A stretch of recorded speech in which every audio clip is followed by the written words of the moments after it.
Assalamualaikum warahmatullahi wabarakatuh. Halo sahabat edukasi, apa kabar Anda hari ini? Senang sekali saya Wendy Zahra kembali menyapa sahabat edukasi dalam program Tanya Kesehatan. Nah, sahabat edukasi, hari ini spesial kita akan membahas sebuah topik yang sangat dekat dengan kehidupan banyak keluarga. Sebuah proses alami namun tidak selalu mudah untuk dijalani. Sebuah perjuangan cinta yang dimulai sejak detik pertama kelahiran, yaitu menyusui. Menyusui bukan hanya soal memberi materi ataupun memberi nutrisi terbaik untuk bayi, tapi juga menyangkut ikatan emosi, kesehatan ibu dan anak, serta dukungan dari lingkungan sekitarnya. Karena faktanya, ibu tidak bisa dan tidak seharusnya berjuang sendiri. Di balik setiap ibu yang berhasil menyusui dengan bahagia, ada banyak dukungan yang mengelilinginya. Dukungan bukan hanya penting, dukungan adalah sebuah kunci keberhasilan. Nah, hari ini topik kita tentang pentingnya dukungan agar ibu sukses menyusui.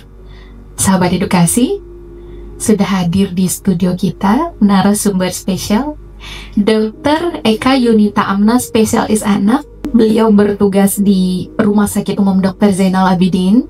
Dokter, apa kabar? Alhamdulillah baik. Alhamdulillah. Lagi sibuk apa nih dok belakangan? Belakangan ini mungkin kita sedang heboh-hebohnya ya. Mungkin untuk beberapa kalangan mungkin kurang tersorot, tapi mungkin kami di kalangan kesehatan ya kita terutama sorot karena kita minggu ini tanggal 1 sampai 7 Agustus merayakan pekan menyusui sedunia, World Breastfeeding Week. Oke, pekan menyusui sedunia. Ya, baik dokter. Ini pas sekali nih ya dok ya, materinya ataupun topiknya hari ini. Dokter, sebenarnya apa sih dukungan seperti apa yang paling dibutuhkan oleh seorang ibu menyusui? Oke, mungkin tadi kan Kak Wendy dokter sudah membuka tadi dengan untuk seorang ibu bisa sukses menyusui perlu banyak dukungan. Jadi banyak itu kita mungkin pikir, oh saya banyak saudara, banyak keluarga, tidak cukup itu aja.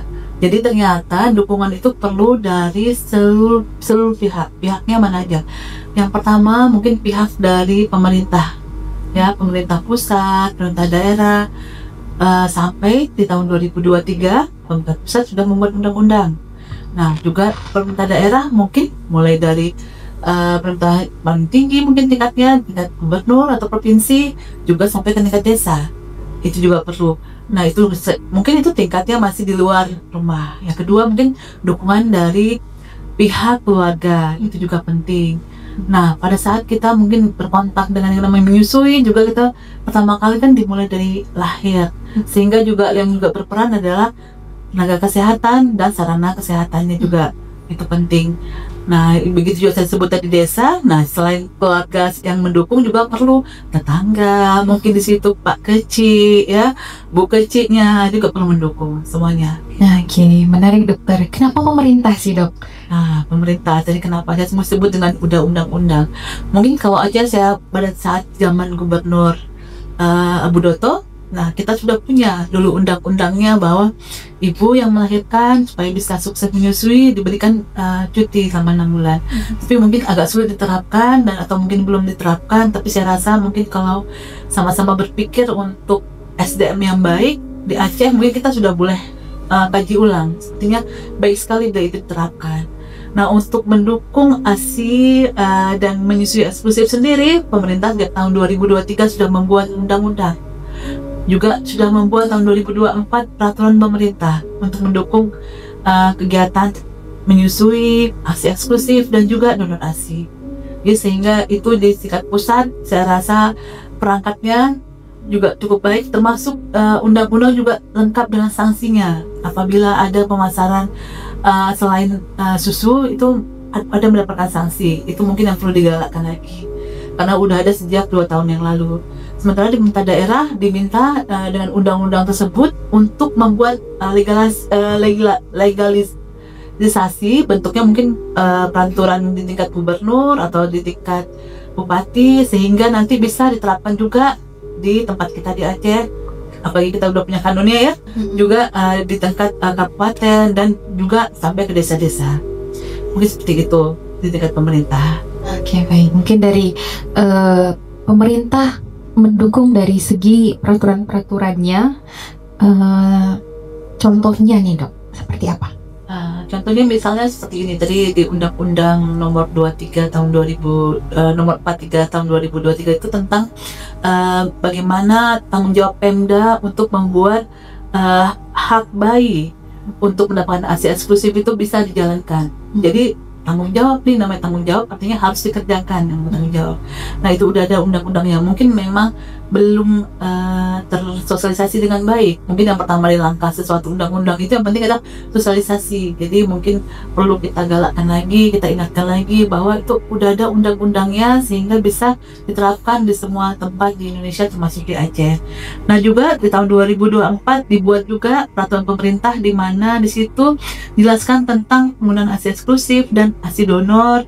Dan juga salah satu langkah sukses awal untuk ASI eksklusif adalah inisiasi menyusui dini, yaitu pemberian ASI segera setelah lahir. Nah ini penting nih, itu tentunya pasti di fasilitas kesehatan ya dokter? Ya. Nah, ini bagaimana nih dokter? Kita lihat di kecenderungan di masyarakat kita saat ini melahirkan, mungkin kalau zaman dulu kala ada juga di rumah ya, tapi tetap walaupun di rumah kan yang mendukung kan juga nakes. Jadi sama aja ya, mau di rumah walaupun yang sebagian besar di sarana kesehatan. Jadi yang paling penting adalah pertama kalau menurut saya sejak hamil ya, sejak hamil semua ibu hamil mulai dengan keluarganya semuanya mulai diberi edukasi bahwa hamil itu bukan cuma kita membesarkan janin dalam kandungan hingga nanti lahir, tapi juga menyiapkan nanti saat lahir apa nutrisi terbaik ya. Salah satunya adalah menyiapkan pemberian ASI eksklusif. Nah begitu bayinya lahir, tentu juga tim di rumah sakit juga harus siap nih, jangan ibunya siap, ayahnya siap gitu tanya, kami nanti mau IMD, tim di rumah sakit juga IMD apakah itu? Nanti di rumah sakit wajib ya, terutama bidan, dokter anak atau dokter umumnya juga harus paham bahwa inisiasi menyusui dini itu dilakukan segera setelah lahir. Jadi kita nggak tunggu besok aja deh ASInya, tunggu ibunya sehat dulu, enggak. Karena salah satunya kebaikannya kita segera menyusui, ibunya juga akan timbul rasa kasih sayang yang awal udah kasih sayang yang janin dalam kandungan, tapi begitu bayinya lahir, nah nanti jadi rasa oh iya nih adik selama ini yang di dalam kandungan sudah lahir, rasa kasih sayang dari orang tua timbul lebih tinggi lagi, ikatannya timbul lebih kuat lagi. Nah sehingga begitu juga bayinya, karena kita tahu bahwa ASI 3 hari pertama itu banyaknya kolostrum. Kemudian kita habis itu zat imun yang terbaik memang Allah siapkan untuk dikonsumsi oleh bayi. Angka sayangnya kalau kita buang, nggak diberikan seperti itu. Jadi memang itu salah satu kebaikan pada saat bayi baru lahir diberikan kolostrum. Jadi dengan inisiasi menyusui dini. Oke, tanya dokter. Apalagi kolostrum itu keluarnya di awal-awal ya dokter ya. Nah dokter, apa sih ini ya kira-kira tantangan di minggu-minggu awal ibu menyusui? Nah ini kan sangat penting nih dok, bagaimana nih kita mengendalikannya? Ya, mungkin yang paling ini terutama terjadi pada ibu-ibu yang pertama kali melahirkan, tantangan yang awal mungkin yang bagaimana cara memberikan ASI. Seringnya ASI alhamdulillah keluar ya, sunatullah keluar gitu seperti, tapi tidak tahu caranya, misalnya apalagi kalau misalnya melahirkannya tidak melalui cara yang spontan, misalnya dengan operasi, tentu ibunya kan kesulitan tuh bangun dari awal kan. Jadi itu mungkin yang perlu kita semangati bahwa sebenarnya dengan cara tidur pun boleh kita menyusui gitu, seperti itu. Dan mungkin dukungan dari ayah dari bayi juga termasuk dari nenek, semuanya dukungan bahwa memang mungkin ASI belum banyak, tapi itu sejalan dengan sunatullah lagi bahwa lambungnya bayi itu ukurannya cuma kecil, cuma 5 cc, jadi nggak perlu banyak di bayi. Yang penting adalah keteraturan atau regularitasnya, artinya setiap 2,5 jam, 3 jam sekali wajib diberikan minum walaupun belum banyak, karena memang tadi lambungnya kecil. Kenapa bisa kita makan banyak? Nah lambung kita sudah besar, kita perlu makanan yang banyak. Dek bayi lambungnya kecil ya, cuma sekitar 5 cc, jadi butuhnya nggak apa-apa kalau masih kecil, masih sedikit asinya, yang penting sudah keluar. Dan tadi kita tahu keluarnya ada kolostrum. Nah, jadi kok tidak diberikan, alangkah ruginya bayi tadi gitu. Nah, seperti itu. Oke, baik dokter. Tadi saya dengar ada dukungan dari ayah ya, kemudian ada dari nenek gitu. Nah, sejauh ini dokter, bagaimana dukungan-dukungan yang tadi kita sebutkan bisa kita peroleh nih? Karena ada kisahnya mungkin ya dok ya, banyak juga kejadian ternyata justru dukungan itu tidak kita dapatkan dari orang-orang terdekat. Nah, ini bagaimana dokter? Ya, mungkin tadi seperti nenek menganggap di mana sih bayi bisa kenyang kalau cuman ASI diberikan 5 cc gitu, sedikit kan. Aduh, ASI kamu masih sedikit, padahal ibunya masih sedang berjuang habis melahirkan. Nah, jadi terus jadi di bypass aja deh, dikasih susu formula, misal seperti itu. Kan nggak apa-apa nih, sehat juga, mahal juga harganya gitu kan. Padahal mungkin sebelum itu, mungkin pada saat hamil tadi, jadi jangan cuma memberikan edukasi pada ibu hamilnya, juga beredukasi neneknya utama. Karena kita tahu kalau di Aceh ini orang tua itu yang utama ya. Peran nenek ya dokter ya. Yang kita dengarkan, ya kita dengarkan orang tua yang utama. Jadi sehingga nenek dulu pun diedukasi, nek nanti begitu hamil, nanti dan menyusui, persiapan misalnya dari hamil umur usia 34-36 minggu mungkin ibunya breast care ya, supaya nanti breast atau payudara itu siap. Jadi kadang-kadang masalahnya tuh nanti seperti ini, kamu gak ada asinya, itu gimana tuh, putingnya ada tidak menongol, nggak nongol gitu, gimana bisa dihisap. Tapi kalau kita breast care dari kehamilan di akhir ya, di 32-36 minggu, 36 sampai nanti kita melahirkan, itu insya Allah siap dari segi payudaranya. Dari segi tadi ayah diberi edukasi bahwa yang terbaik adalah ASI, sehingga begitu ibu baru lahir, di saat itu di Aceh namanya disaleh ya, disaleh, dikurangi minum ibunya sedikit mungkin biar banyak keringat gitu. Nah, ini mitos itu mitos dong, pasti ya, karena yang namanya kita mau menghasilkan ASI, minumnya harus cukup. Kalau sehari-hari orang dewasa perlu 2 liter, kalau kita udah punya bayi kita butuh 3 liter minimal. Jadi itu harus kita cukupkan dulu supaya ASI cukup. Tadi udah kita siapkan payudaranya beres, minumnya cukup. Nah, kita siapkan juga rasa kasih sayang dari ayah, dari nenek, dari kakek, semua orang rasa ya bayi terbaik memang ASI. Kita berikan ASI, insya Allah pasti ASI keluar dengan deras, insya Allah. Masya Allah. Ya, itu tadi seperti yang kita bilang di awal, bahwasanya ini tidak hanya sekedar memberikan nutrisi sahabat edukasi, tapi juga ikatan emosi ya dok, antara ibu dan anak, sehingga bisa memicu untuk ASI itu ngalir gitu ya dokter. Oke, dokter, mungkin kalau kita cerita berhasil ya dokter ya, tapi seandainya banyak ibu yang gagal ini dok dalam hal memberikan ASI pada anaknya. Nah, banyak yang tidak berjalan mulus seperti itu ya dok ya. Bagaimana nih ibu tersebut mengatasi rasa bersalahnya nih dok? Oke. Untuk mengatasi rasa bersalah, pertama perlu tadi dukungan keluarga.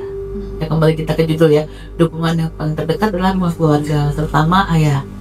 Kadang-kadang ibu tidak bisa menyusui karena mungkin ada seperti judging kok ibunya tidur terus ya, padahal memang kalau untuk 1 bulan pertama pada saat bayi masih neonatus, ibu bangun saat adik bayi bangun, saat adik bayi tidur, ibu juga harusnya tidur untuk menyiapkan lagi kekuatannya sampai pemulihan pasca melahirkan. Jadi ini judging yang seperti itu mungkin perlu kita hindari ya. Jadi menilai bahwa jadi kok jadi malas ya punya adik bayi gitu. Bukan malas, karena memang dari proses penyembuhan setelah melahirkan. Jadi hal-hal negatif yang lain, misalnya katanya kok selama ini saya disiapin makan, kalau punya adik bayi kok saya dari nomor berapa ya? Ya seperti itu. Mungkin itu malah harusnya begitu dari ibu hamil udah bisa diambil alih nih, dibayar pas sama ayah. Oh, ini mah gampang, cuma makan, biasanya siapkan sendiri gitu. Atau mungkin kalau ayah nggak punya kemampuan untuk memasak, mungkin bisa kita catering dulu deh sama sampai adik 6 bulan, seperti itu. Salah satunya mungkin bisa. Jadi dukungan. Begitu juga sama yang lebih sering adalah nenek nih ya, atau ibunya dari ibu atau ibu dari ayah yang merasa nggak cukup kalau dengan ASI gimana kalau dikasih susu formula? Saya lihat anak tetangga itu, wah bagus, terus gemoy, gemoy. Terus jadi kita harus beli susu formula X gitu, harganya juga wow luar biasa, mantap gitu kan. Promosinya bisa membuat IQ wow gitu segala macam gitu. Ibu nenek pasti seperti itu nih. Cuman kalau ayah dan ibu kuat, ayah dan ibu tuh sepakat bahwa terbaik buat anak saya adalah ASI. Jadi harus didukung ya. Ataupun mungkin sebenarnya kalau misalnya pernah pengalaman jelek ya, dukungan seperti itu ya, saya udah pengen sekali kasih ASI tapi orang tua tidak mendukung. Nah nanti coba di kehamilan berikutnya, insya Allah coba ajak diskusi nenek ya, dan sebelah ibu, sebelah ayah, dan mungkin beberapa keluarga, dan diskusi kita berikan contoh nih, coba lihat ya nek, kalau misalnya bayi-bayi yang diberikan ASI ternyata dia nggak jadi obesitas itu bikin sakit. Tapi kalau nenek yang sakit bilang, yang bikin nenek DM kan dulu karena nenek gendut tuh gitu, dulu mungkin nggak dikasih ASI tuh, dapatnya susu formula, salah satu penyebab jadi diabetes misal seperti itu. Jadi dengan banyak-banyak contoh mungkin jadi paham, oh iya nih udah beda zaman ya. Jadi zaman nenek mungkin promosi susunya kuat sehingga nenek menganggap susu yang terbaik, padahal yang terbaik adalah tetap air susu ibu ya, bukan susu formula. Oke, baik dokter. Nah ini kalau kita bahas tentang menyusui ataupun air ASI eksklusif, mungkin ada banyak sekali cerita ya dokter ya, ada banyak sekali kisah, apalagi dokter nih yang biasa bertemu dengan banyak pasien ya dok. Aku boleh nggak cerita sedikit dok? Ada nggak dok kisah mungkin mengenai menyusui yang pernah dokter ini tangani barangkali? Beberapa cerita, tapi mungkin yang terbaru ya saya cerita ya, ada seorang bidan. Jadi bidan ini punya bayi usia 1,5 bulan, tapi ternyata saya mau memberikan ASI tapi nggak bisa gitu. Alasan salah satunya adalah ASI saya nggak keluar gitu. Ternyata memang ada cerita tadi, dukungan dari keluarga kurang, dukungan dari ayah. Walaupun nenek cukup mendukung ya, karena kemana-mana nih sekarang ditemani oleh nenek gitu. Nah jadi tapi alhamdulillah ya, dengan ada konseling dari rumah sakit kita terhadap ibu, terhadap keluarganya, alhamdulillah Bu Bidan tadi jadi kuat gitu, dan dia bertekad, oke, 1,5 bulan masih bisa nggak dok saya menyusui? Bisa. Usia sampai 6 bulan usia bayi masih bisa kita menyusui. Jangan ngerasa oh saya nggak bisa menyusui, ini udah usianya 3 bulan, bagaimana nih kita mulai, padahal saya nggak pernah menyusui, masih bisa ya. Kita bisa, beberapa tim kita SPOG, apalagi SPA, dan juga mungkin bidan di rumah sakit kita punya kemampuan untuk melakukan edukasi tentang pemberian ASI pada bayi, dan juga cara mendukung ibu supaya berhasil memberikan ASI eksklusif. Baik dokter, nah ini penting sekali ya. Mungkin jika ada sahabat edukasi yang sedang mengalami, saudaranya, keluarganya, mungkin tetangganya, bisa berkonsultasi ya dok? Tentu, silakan. Yang terbaik adalah kalau kita punya paham atau pemahaman yang masih kurang, janganlah kita bertanya, mungkin boleh tanya sama kawan, tapi kalau kita anggap sepertinya bukan seperti itu, hubungi saja yang ahli, ke rumah sakit, ke pusat-pusat kesehatan ya, ke bidan gitu ya, dokter, karena kita ingin tahu nih benar apa tidak gitu. Tapi juga mungkin ada beberapa, mungkin kita lihat kok dunia juga di Indonesia dukungan terhadap ASI itu tinggi. Kenapa ya nakes yang saya hubungi kurang mendukung seperti itu? Mungkin kita bisa mencari second opinion atau pendapat yang lain yang kira-kira mana yang lebih baik ya. Karena apapun juga yang kita ini, jangan kita anggap kan dibilang oleh ibu ini, bapak itu seperti ini gitu. Tapi semua pendapat sebaiknya kembali ke diri kita sendiri, mana yang lebih baik gitu. Kita timbang-timbang. Tentu yang berjalan dengan sunnatullah pasti yang terbaik untuk kita sebagai manusia ya. Iya, dan yakin naluri ibu biasanya selalu, insya Allah selalu tepat. Selalu ya, tepat ya. Apalagi Insya Allah untuk anaknya. paling bisa membuat memilih yang terbaik buat anaknya. Ya. Benar sekali, dokter. Terakhir, apa pesan yang paling penting nih dok yang ingin disampaikan untuk sahabat edukasi, terutama dukungan-dukungan yang bisa diberikan untuk ibu menyusui? Silakan dokter. Baik, terima kasih. Untuk ibu menyusui, yang pertama adalah persiapkan proses untuk menyusui sejak dari hamil atau malah dari pertama nikah ya. Dari pertama nikah diskusi bersama dengan suami ya. Nikah, nanti setelah kita nikah, nanti kita kapan nih rencana punya anak? Oke, kita pun segera mau punya anak. Oke, kalau segera, yang setelah kita punya niat, yang kedua adalah kita harus siapkan alat. Yang paling penting adalah ilmu. Nah, ilmu itu bisa kita dapat dari mana? Carilah sumber-sumber ilmu yang terpercaya ya, karena kita lihat di dalam 5 tahun terakhir ini ilmu ini keluar seperti air bah ya, banyak dari sumbernya, bisa macam-macam, dari buku, TV, internet dan segala macam. Nah, kita saring-saring ya, saring-saring mana sumber yang terlayak. Maksud gini, kalau kita sebut tentang masalah kesehatan, apa kita tanya orang yang paham kesehatan? Tentu tidak gitu. Kalau kesehatan tentu kita siapkan ilmunya yang berhubungan sama masalah kesehatan.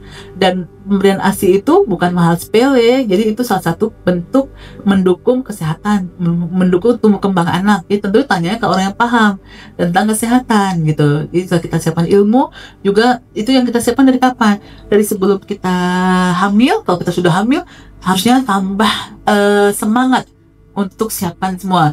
Jangan cuma biasa siapin pas mau melahirkan bedong bayi, siapkan baju bayi, itu memang perlu juga. Tapi yang paling penting adalah nutrisi buat bayinya. Dan kita tahu bahwa ASI untuk 6 bulan pertama itu yang terbaik, tidak ada penggantinya. Yang sampai saat ini ada susu semahal apapun juga tidak ada. Jadi harus ASI nomor 1, karena kalau dibilang, oh ini ada promosi, oke, promosi dari Allah mungkin.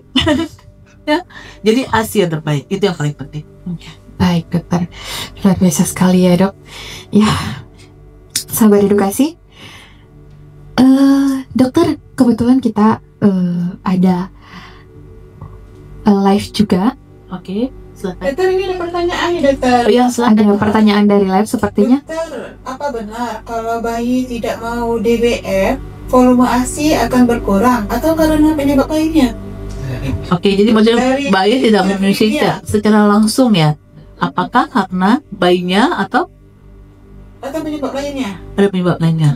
Nah, sekarang saya seringnya tuh kalau ibu zaman sekarang ya, tahun 2025 ini ibu-ibu di mana sebutnya DBF itu mungkin karena pengaruh ini. DBF itu mungkin untuk ibu-ibu yang belum paham atau bapak-bapak yang ada direct breastfeeding, jadi menyusui secara langsung. Nah, itu kata bahasa lainnya ya. Nah, jadi apakah penyebab saya apa dari bayinya nih masalahnya ya Ibu Cut ya? Masalahnya bisa macam-macam. Cuman yang pertama adalah sering terjadi pada ibu-ibu yang punya atau yang menyusui pertama kali atau punya bayi pertama kali, kan sering menyusui ya kita ya, insya Allah. Nah, jadi seringnya adalah salah posisi gitu. Jadi kalau misalnya zaman sekolah ada jargon posisi menentukan prestasi, sama menyusui juga posisi menentukan prestasi. Kalau kita salah posisi, salah nanti akhirnya caranya, dan salah nanti dihasilkan ASINya. Jadi maksudnya seperti ini, posisi itu, jadi kalau kita punya bayi itu harusnya antara kepala dan punggungnya itu sama-sama selegaris. Karena sering yang terjadi, nanti kepala nih misalnya, ya saya pegang tangan kanan ya, kepala berikan di misalnya menyusui di payudara kiri. Nah, kepala menghadap ke payudara, tapi pas punggung dan bagian tubuh yang lain menghadapnya ke atas gitu. Itu kan membuat leher bayi seperti sedikit terpuntir dan jadi pegel. Itu bayi nggak akan mengisap lama-lama gitu. Coba dulu kita kaji itu, seperti itu nggak, posisinya benar nggak? Jadi posisi yang benar tadi, kepala bayi menghadap ke payudara, dan termasuk punggungnya juga semua segaris ya, inline. Nah, kalau udah posisi yang betul itu udah benar, itu yang pertama. Yang kedua, selain posisi dari punggung dan kepalanya adalah kita harus lihat mulut bayi itu harus mangap yang besar ya. Kalau saya bilang mandra, karena ingat ya pas semua ya tokoh itu yang mulutnya itu doer ya, Legend ya dok. Legend itu. legend. Dia harus doer gitu ya. Dia memang harus, terutama bibir bawah itu memang terbuka doer gitu. Nah, caranya biasanya sering kita misalnya ini bibir, kita masukkan puting dari atas gitu. Jadi bisa nanti dia pas nangkapnya baik, attachmentnya, pelekatannya baik. Itu penting, posisi pelekatan itu harus dinilai dulu.